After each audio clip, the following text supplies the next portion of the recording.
Welcome to Dr. Maitri's Music Therapy Channel. இன்றைய பதிவிலையும் Therapeutic Music in Detail என்ற தலைப்புல விவரமா இந்த பதிவிலையும் நம்ம பார்க்கலாம். சென்ற பதிவில் பார்த்தோம் மியூசிக் என்னெல்லாம் செய்யும், இசையோட அனுபவங்கள் எப்படி இருக்கும் அப்படின்னு. எல்லா இசையும் நம்ம முதல்ல என்ன சொல்கிறோம், இசை என்றது டைரக்ட் எக்ஸ்பீரியன்ஸ்னு ஒன்று சொன்னோம். அதுக்கப்புறம் இது காது வழியாக கேட்கணும். பாக்கி மருந்தெல்லாம் என்ன பண்ணுறோம், சாப்பிட்டு அதாவது இன்ட்ராமெஸ்குலர், இன்ட்ராவெயின் இல்லைன்னா ஓரல் அப்படின்னு சொல்லி மருந்தை நம்ம எடுத்துக்கிட்டு அது ரத்தத்தோட கலந்து சரிமானம் ஆகிட்டு அப்படின்னு அதுக்கப்புறம் ஒரு எக்ஸ்பீரியன்ஸில் நம்மளுக்கு நோய் நிவாரணியாவோ வலி நிவாரணியாவோ இல்லை வலி நீக்கியாவோ பிணி நீக்கியாவோ அமையரும். ஆனால் இசை நம்ம எப்படி சொல்கிறோன்னு கேட்டால் அது காது வழியாக கேட்கக்கூடியது, அது ஒரு ஒலி வடிவம். ஆனால் ஒலி என்று சொன்னால் அந்த ஃப்ரீக்குவன்சியை மீண்டும் மீண்டும் ஒரே மாதிரி அதை மாறாமல் பயன்படுத்துவது சாத்தியமில்லை. ஆனால் இசை என்னும்பொழுது அந்த ஒரு ஃப்ரீக்குவன்சிக்குள்ள இந்த நோட் இது போல் வாசித்தால் தான் அது இசை. நம்மளுக்கு இரஸ்பெக்டிவ் ஆஃப் அவர் ஃபிசிக்கல் கண்டிஷன் அது என்ன பண்ணணும், நம்ம ஒரே மாதிரி தான் அதை பாடணும், ஒரே மாதிரி தான் வாசிக்கணும். நம்மளுக்கு ஏதோ கை சரியாக வேலை செய்யலை அப்படின்னு சொன்னால் வயலின் வாசிக்கும்பொழுது அந்த நோட்டை நம்ம சரியாக வாசிக்க மாட்டோம், என்னால் இவ்வளோதான் முடியும் அப்படின்னு. இப்போ ப்ரெசன்டேஜ் சீனாரியோவில் நிறைய பிள்ளைங்களுக்கு ஒரு எஃபர்ட் போடுறதுன்றதே இல்லாமல் போகுது இல்லையா.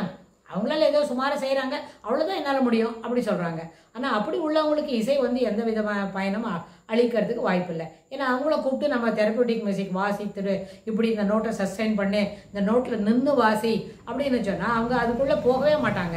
போகாமல் வெளியிலே நின்றுட்டு அவங்க என்ன செய்வாங்க, இது போல் இல்லை என்னால் இவ்வளோதான் முடியும்னுவாங்க.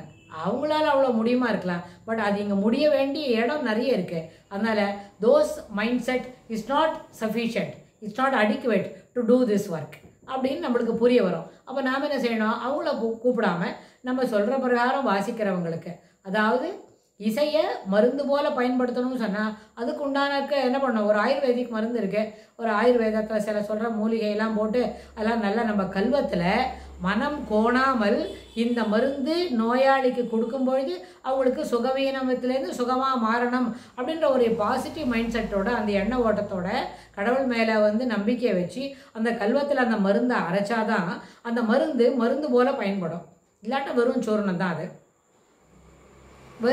சாதாரண சூர்ணத்துக்கும் மருந்துக்கும் என்ன வித்தியாசம் இருக்குது அப்படின்னு சொன்னால், அந்த மருந்து தயார் பண்ணும்பொழுது மருந்து தயார் பண்ணுற அந்த மருத்துவர் என்ன பண்ணுறாரு, மருந்து அந்த மூலிகைகளை சரியான ரேஷியோவில் போட்டு அதை நல்லபடியாக கல்வத்தில் அரைச்சி அதுக்கு அரைக்கும்பொழுது என்ன மைண்ட் செட் இருக்கணும், இந்த மருந்து தயார் பண்ணப்படுகிற இந்த மருந்து நோயாளிக்கு கொடுக்கும்பொழுது நல்ல விதத்தில் அவங்களோட நோய் நீக்கியாக அமைந்து சுகம் அடைய வேண்டும் என்கின்ற அந்த மனப்பான்மையை அவங்க வளர்த்துக்கிட்டாதான் அவங்க மருந்து தயார் பண்ண முடியும். ஆனால் இது தயார் பண்ணுறதுக்குன்னு சில பேர் இருப்பாங்க, அவங்கள்ட்ட தான் நம்ம அந்த மருந்தை தயார் பண்ண சொல்லி வாங்க முடியும்.